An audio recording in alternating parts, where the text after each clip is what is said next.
It's an old apartment building. And in the basement, when I was a small boy, it was a barber shop called Tracy's Barber Shop.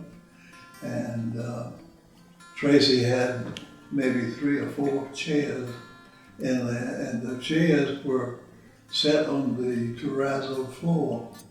And in order to set them in the terrazzo floor, they punched holes through the terrazzo and the concrete.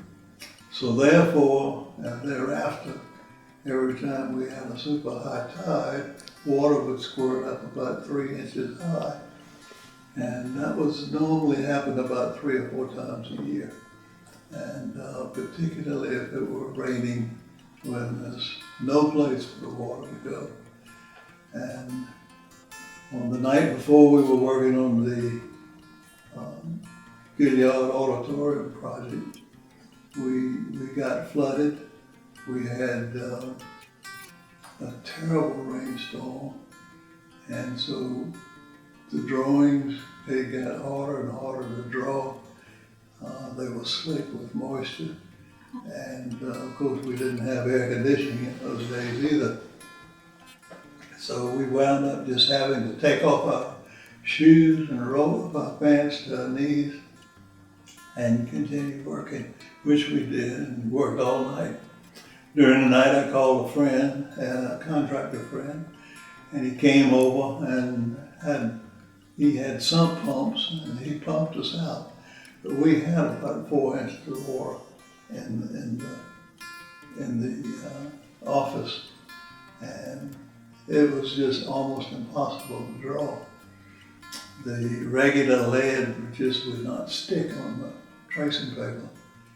So I happened to find some, what they call Conte crayons, and I finished making the sketches out of the crayons, really. And that was the only thing we had to work with, and the only way I could get the drawings done. And we finished just before dawn, and in time to go down to City Hall, and the drawings were due at 9 o'clock, and we went into City Hall with St. Michael's chiming 9, and we were 2 grubby young men with beards and wet pants.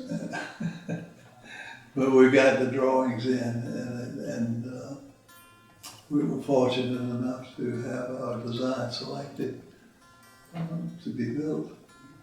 So we were very fortunate in those early days. And that was, we were like 29 years old. To win a competition of that sort was really, really awesome. It was really practically the thrill of a lifetime.